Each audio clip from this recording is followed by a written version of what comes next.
네, 안녕하세요.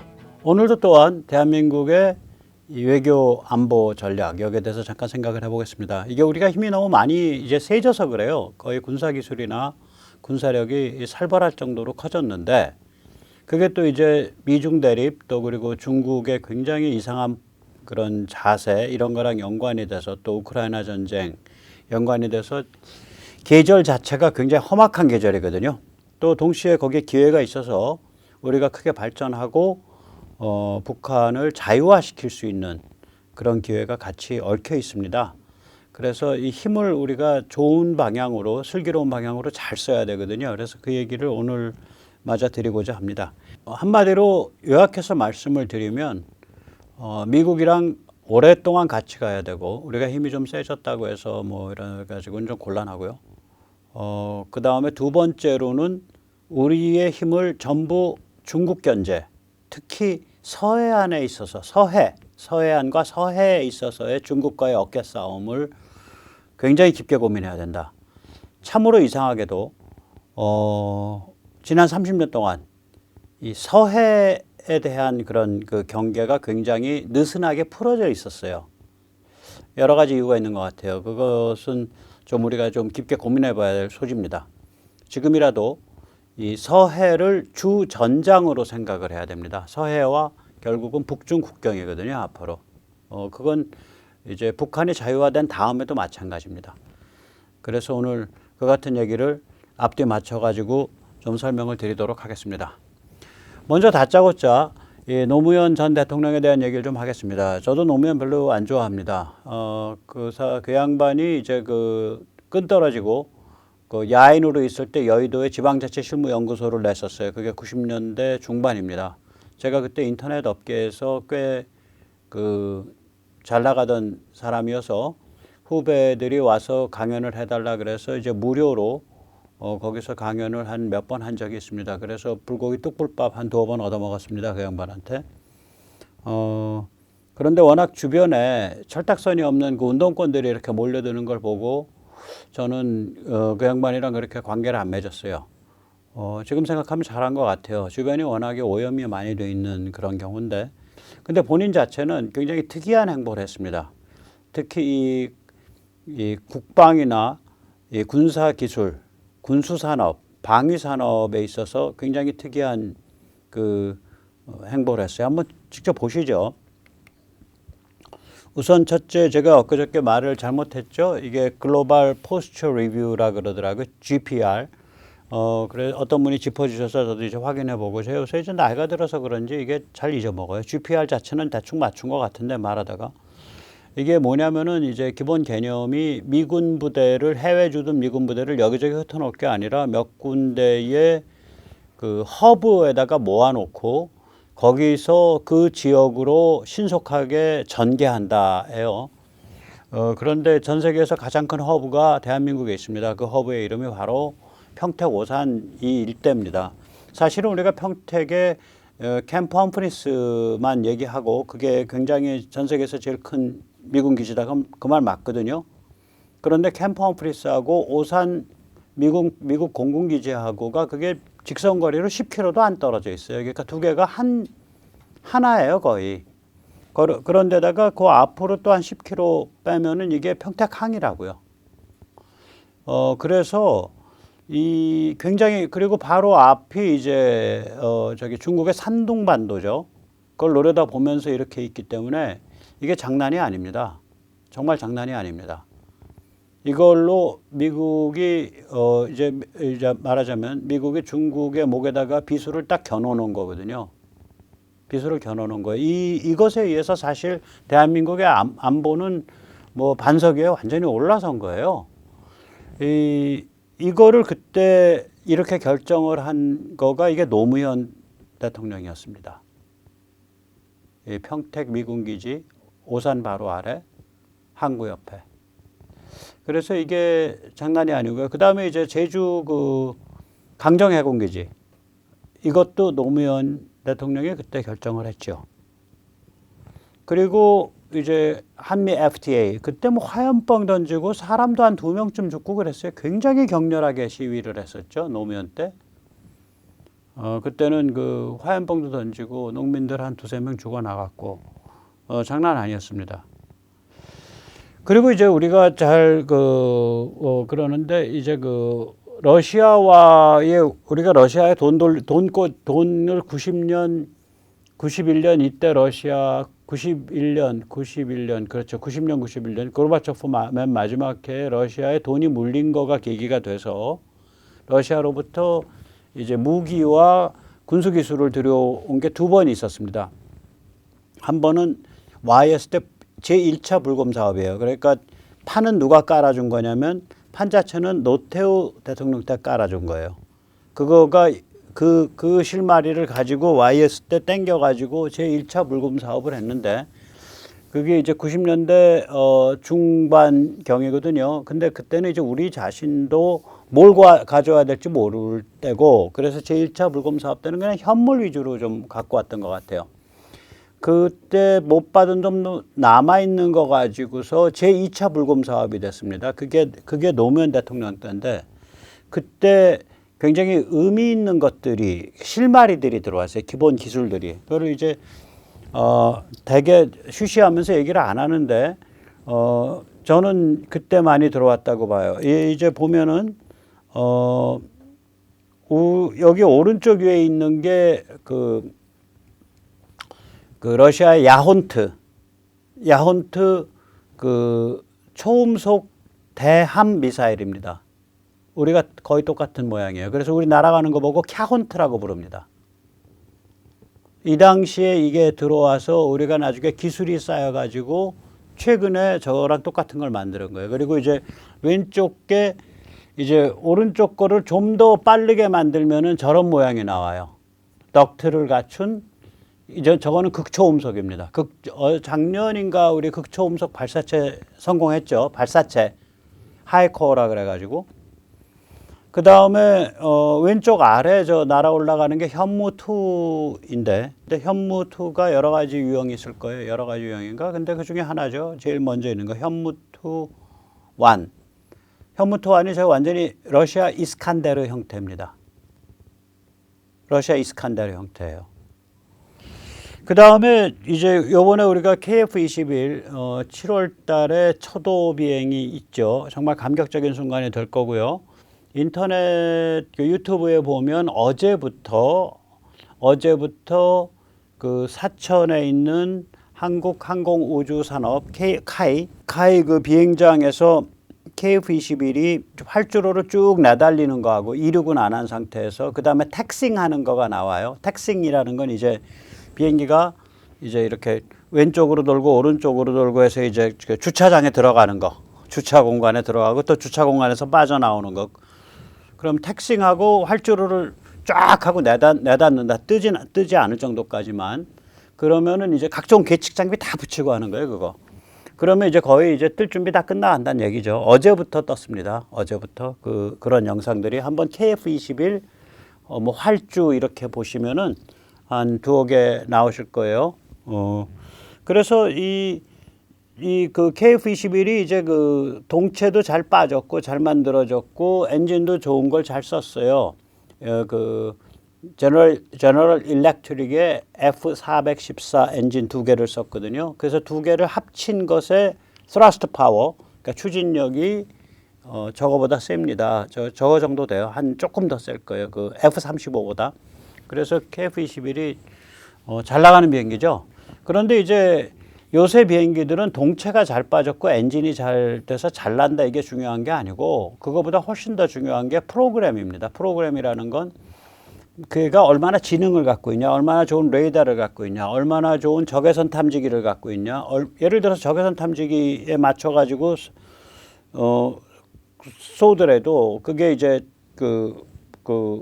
이중으로 해야 주변의 열까지 이렇게 정확하게 돼요. 또 얼마나 좋은 광학 뭐라 그러죠? 광학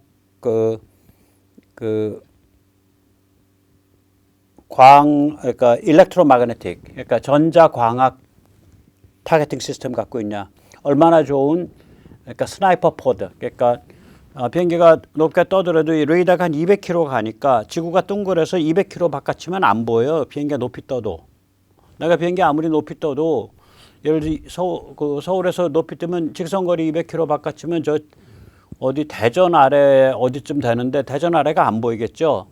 그럼 근데 200km 바깥을 조준하고 쏴야 되잖아요. 레이더로 잡힌 걸. 그 이제 그런 걸 스나이핑 포드가 해줘요. 그러니까 이 한쪽으로는 무기를 골라주고요. 무기를 골라서 이제 쏘게끔 도와주고, 다른 한쪽으로는 레이더라든지 여러 그 센서들 이런 것들을 다 통합해서 이제 그 눈에 보여주고 그 조종사의 판단을 유도를 해주고, 또 어디서 레이더 공격 들어오면 그거 알려주고, 회피하는 방법, 또 그 레이더를 또 요격하는 방법. 비행기가 자기한테는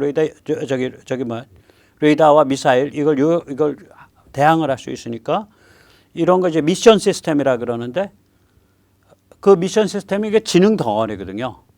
그거 개발을 제대로 하는데 꼬박 2년 걸리는 거예요. 이제 비행기 띄워놓고 무기 붙여가면서 지금 미션 시스템의 틀은 나왔을 거예요. 그걸 이제 튜닝하고 갈고 닦고 가다듬어야죠.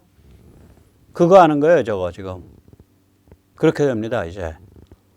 그래서 저게 비행기 띄워놓고 그러면 요번 뭐 7월 말에 비행기 띄워놓고 8월 달에 공군에 납품하는 게 아니라 공군 첫 납품이 2026년이에요. 그러니까 지금 3년 반을 가다듬는 거죠. 2023, 4, 5. 그리고 2026년 만약에 6월에 납품한다 그러면 4년, 만 4년을 가다듬는 거예요.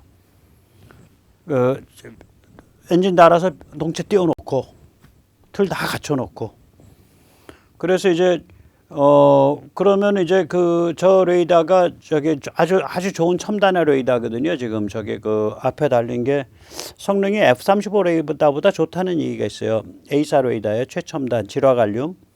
그런데 질화관륨이란 소자는 우리가 나중에 했지만 그 A사라는 것이 어떤 원리다라는 거를 우리가 처음으로 이렇게 눈으로 볼 수 있었던 것이, 그게 능동 뭐 위상 배열 뭐 어쩌고 저쩌고 해서 각 모듈이, 레이더의 그 송수신 모듈이, 각 모듈이 그 대역폭을 달리해서 쏘고 받아들일 수 있는 그런 방식의 모양이에요.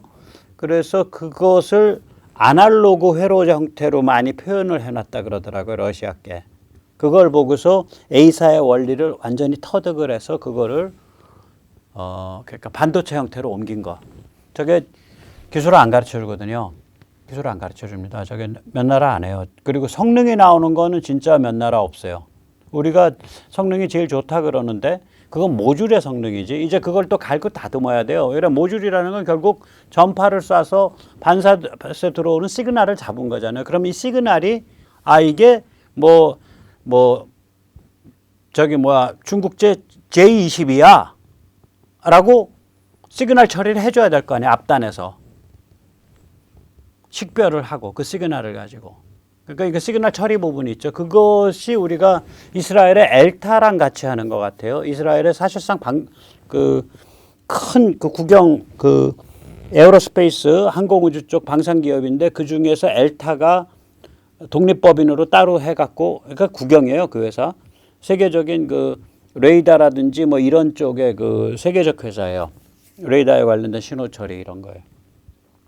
자, 그럼 이제 간단히 말해보죠. 노무현이 이게 단순한 인사가 아니라고요. 이 양반이. 그 앞에 세 개는 완전히 친미잖아요. 내부는 완전히 좌파 운동권을 길렀죠. 심지어는 1심의 간첩단 사건 수사 계속한다고 저기 법무장관 국정원장 하시는 저기 어디야 김승규 그 양반 잘라버렸죠. 2006년에. 그리고 북한에 가서는 김정일이랑 같이 쎄쎄쎄 했죠. 북한 못 도와줘서 안달이죠. 그런데 미국에 대해서는 FTA하고 그 다음에 아까 그 미국 최고의 성공적인 GPR 사례인 중국의 목에다 칼을 겨누는 평택기지를 하고, 그리고 제주에는 강정 해군기지를 하고. 그래서 이게 굉장히 그러니까 얼굴이 여러 가지예요. 그리고 러시아에서는 불곰을 들여오고, 불곰으로 군사기술을 들여오고. 굉장히 다양한 얼굴을 가진 사람이에요. 다면적인. 그래서 이제 여기서 이제 윤석열 정부도 이거를 잘 해독을 해야 된다고 봅니다. 왼쪽을 쟤들이 노무현은 뭐 그 중에서 아주 발군이고요.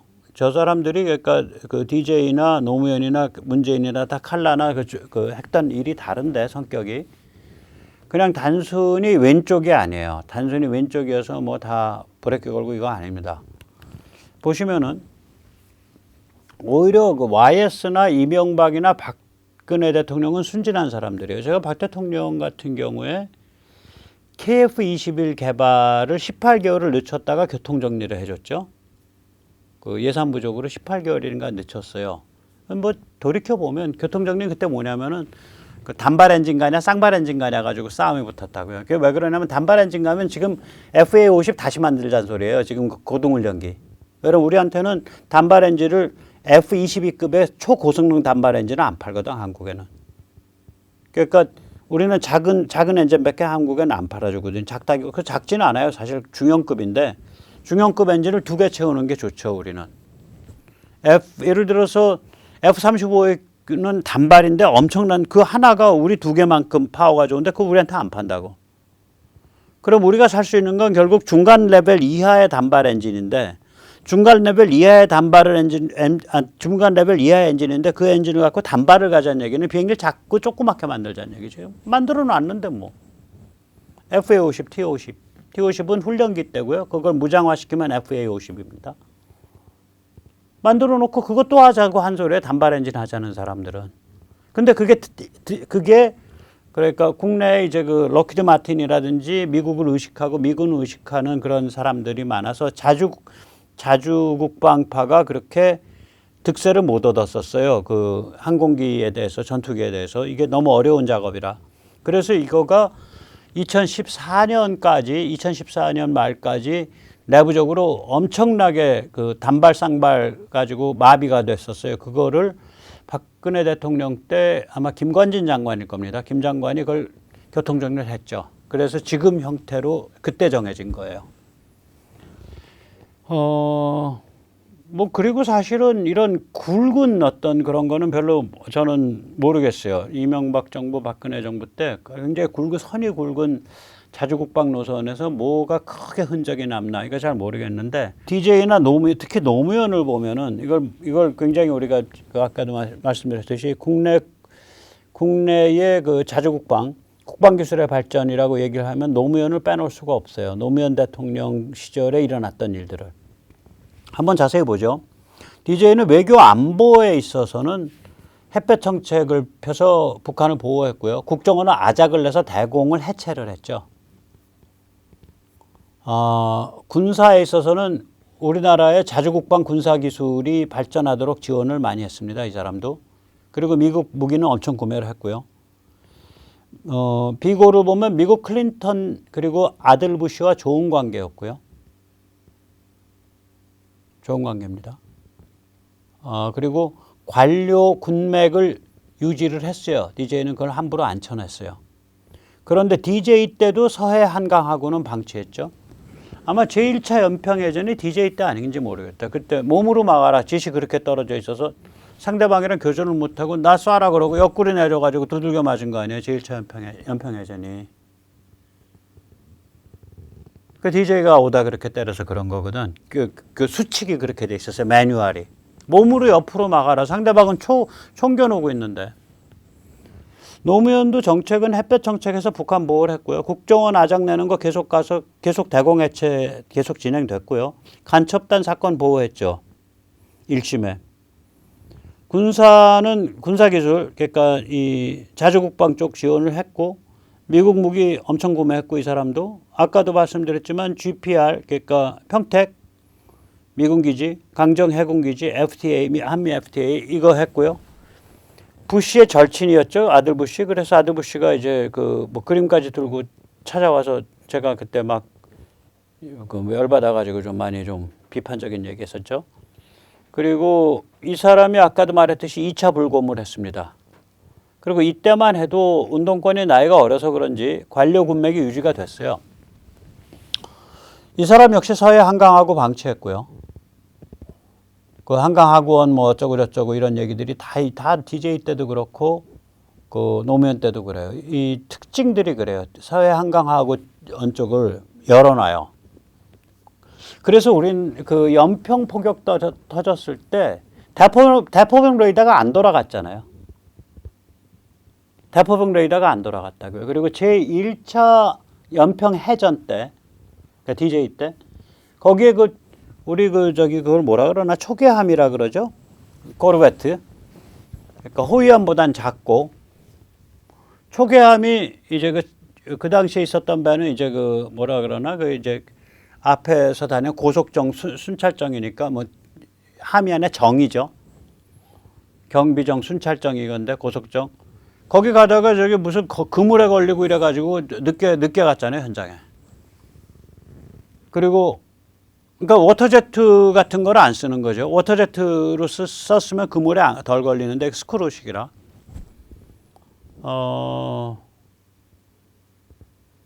요번에 다 아마 끝났을 텐데 그 참수리 고속정. 그거 아마 근무할 때 함교에서 그냥 근무할 거예요. 그러니까 바닷바람 그냥 쐬면서 근무하는 거예요. 그럼 겨울에는 이렇게 퉁퉁 붓죠, 얼굴이. 그러니까 서해의 그 안보에 대해서는 굉장히 무감각하다고 할 정도로 방치를 해버려요. DJ도 그랬고 노무현도 그랬어요. 그렇다고 그래서 그러면 이명박 박근혜 대통령 때 이게 급속하게 고쳐졌냐? 그런 것 같지는 않아요. 그런 것 같지는 않아요. 그때도. 그래서 이제 천안함 이후에 굉장히 많이 그 군에서 들고 일어나가지고 그게 밀리다가 이제 그 박근혜 정부 문재인 정부 초기 때 사업 결정돼가지고 요새 이제 신규 함정들이 쫙 쏟아져 나오고 있는 거예요. 그러니까 이 해군을 굉장히 눌렀다고요. 발전을 안 하게. 서해에서 싸움을 제대로 붙으려면 해군이 제대로 커야 되는데. 문재인 때는 이 미국이 이제 트럼프의 반중 정책 그리고 트럼프의 북한에 대한 최대 압박, maximum pressure, MP 정책에 대해서 반발을 했죠. 그리고 대공을 해체하는데 더 나가서 검찰, 경찰, 사법을 해체했죠, 이 사람은. 군사는 여전히 자주국방 쪽에 예산되어 있는 건 계속 밀었어요. 미국 무기 구매 아마 제일 많이 한 대통령일 거예요. 제가 보기엔 이 사람 소형 원자로 이거 진행 못하게 가로막은 사람이고요. 김현종의 말에서 어감에서도 드러나듯이 액체 로켓 쪽에 돈 많이 안 지르고 가로막은 사람이고요. 삼성전자 박살내려 시도한 사람입니다. 그리고 서해와 한강하고는 뭐 더할 수 없이 방치를 했고 관료와 군맥을 박살을 냈죠.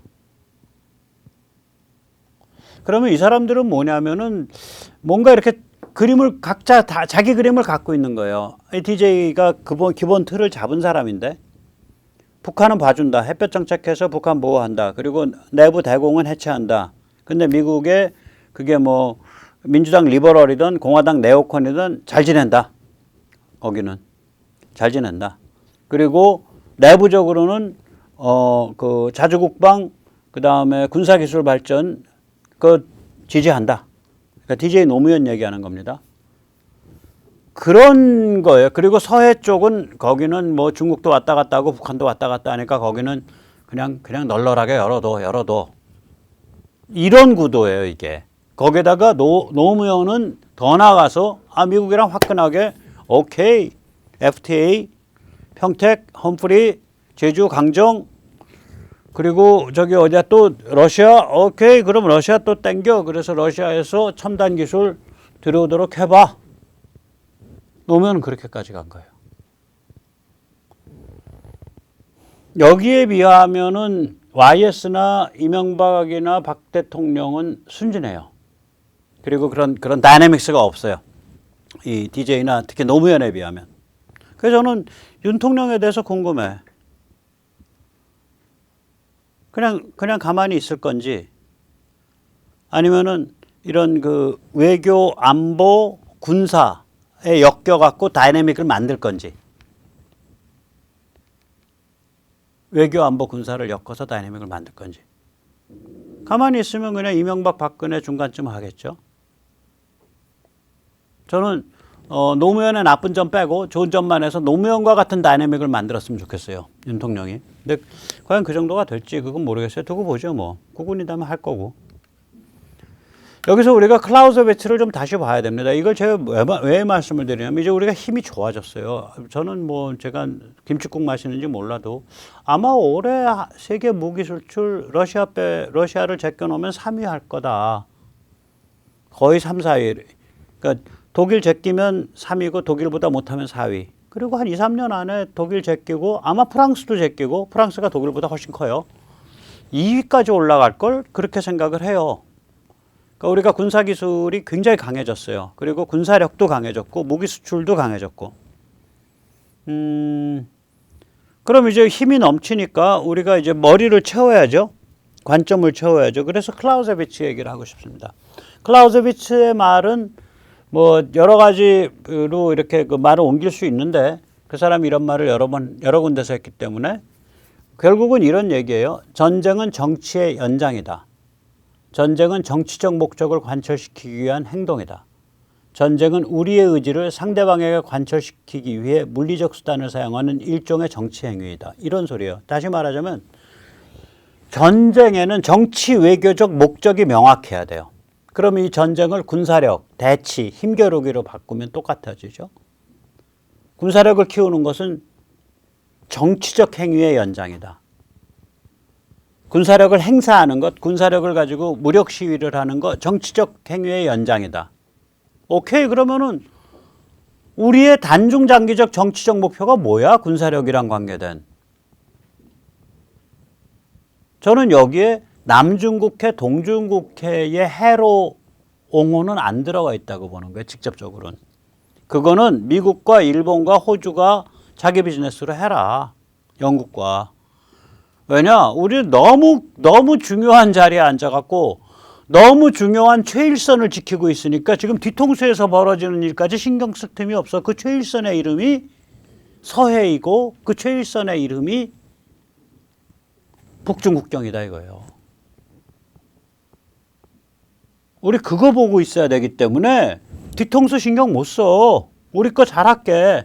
그러니까 우리가 통일되기 전에는 백령도에서부터 해서 저기 어디야 제7광구 끄트머리까지 이어도 좀 남쪽까지 대만 앞까지 우리가 잘 막을게. 거기까지는 제주 앞에 이어도까지는.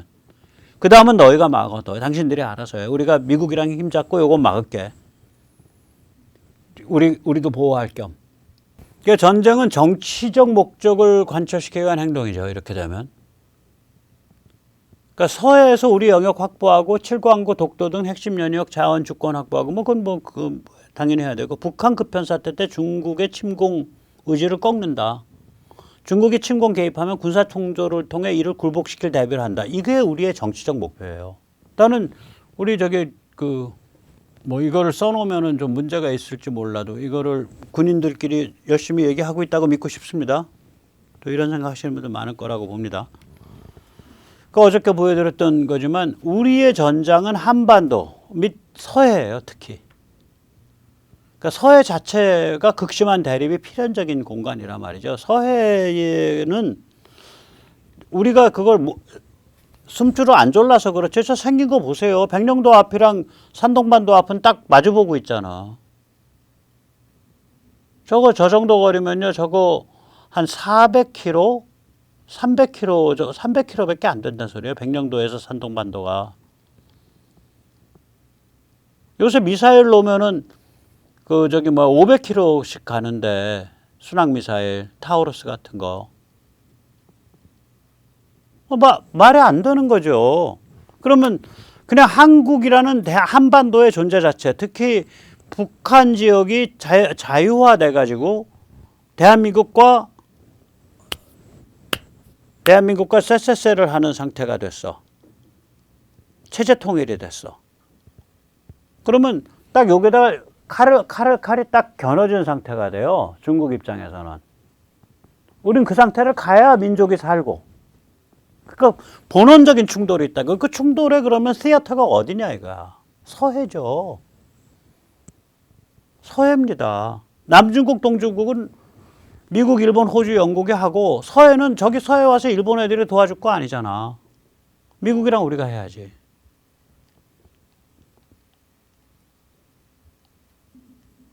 그래서 우리가 일본이랑 잘 지내야 돼요. 우리가 서해에 집중을 했을 때 쟤들이 오키나와에서 제주까지를 막아줘야 된다고. 그게 핵심이에요. 윤 대통령 얘기하세요. 그런 일은 없기를 바라지만 동북아 급변사태가 나면 중국이란 말 할 거 없이 일본이 동중국해와 동중국해에서부터 제주 앞까지의 라인을 막고 우리는 서해를 특히 중심으로 해서 서해와 동해 한반도 인근 해역을 막아야 됩니다. 한반도와. 일본과 잘 지낼 수밖에 없습니다. 이렇게 얘기하는 날이 왔으면 좋겠어. 그래서 어저께 잠깐 보여드렸던 그림이지만 북한을 별도로 전제한다면 중국과 충돌의 승부처가 돼요. 북중 국경 지역과 서해라고 해요. 서해 수중이라고요. 자, 그래서 상황이 이런데 예를 들면 이제 제가 아까 쭉 보여드렸잖아요. 노무현 때 이제 문제 있는 사람들이 잘 그렇고 노무현 때부터 흘러나오는 우리의 군사기술의 발전, 자주국방의 발전에 대한 노무현의 기여가 있다고요. 한미동맹의 발전과. 현실이에요. 그런데다가 문재인도 그거를 그렇게 가로막지는 않았다. 눈으로 보이게는. 뒤로는 엄청 나쁜 짓 했지만 눈으로 보이게는 가로막지 않았단 말이에요.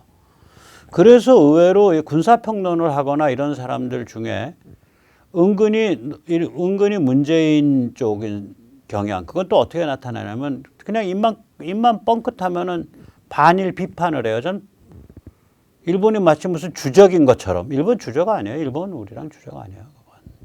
그냥 사이가 안 좋고 감정이 안 좋을 뿐이지. 우리랑 그리고 칠광구랑 독도를 둘러싸고 우리랑 어깨 싸움 한번 할 수는 있는데 거기는 우리도 선진국이고 자유세계에서 걔들도 선진국이니까 딜을 하거나 그럴 수 있다고요. 전쟁까지 안 간단 말이죠. 어깨 싸움 정도 그냥 툭 치고 백끼리 그냥 스쳐서 지나가고 이 정도 하던가 말던가 하겠죠.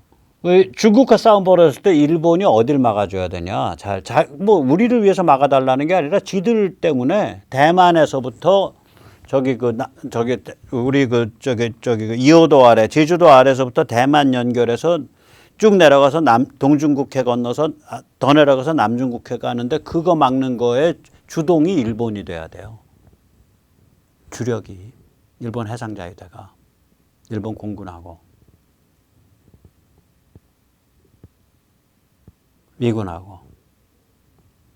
그래서 이제 이런 걸 염두에 두고 우리가 보면 우리는 서해에서 우리가 앉은 자리가 칼 들고서 그냥 우리가 칼을 든 게 아니라 생긴 게 그런 거. 우리가 칼 들고 그냥 중국 그 숨통 아래다 딱 대놓고 우리는 그렇게 여기서 25,000년 동안 살아온 거야. 한반도에서. 그 앉은 자리가 그렇게 생겨 먹었어. 그래서 이제 우리가 고민을 좀 해봐야죠. 그래서 이제 이런 상태에서 이제 당장 항모하는 사람들이 있어요. 이게 이제 문재인식의 영향이라고 봐요. 아까도 보세요. 노무현이 저렇게 대담하게 했었던 거 가만히 노선을 보세요. 러시아에서는 군사기술 갖고 와.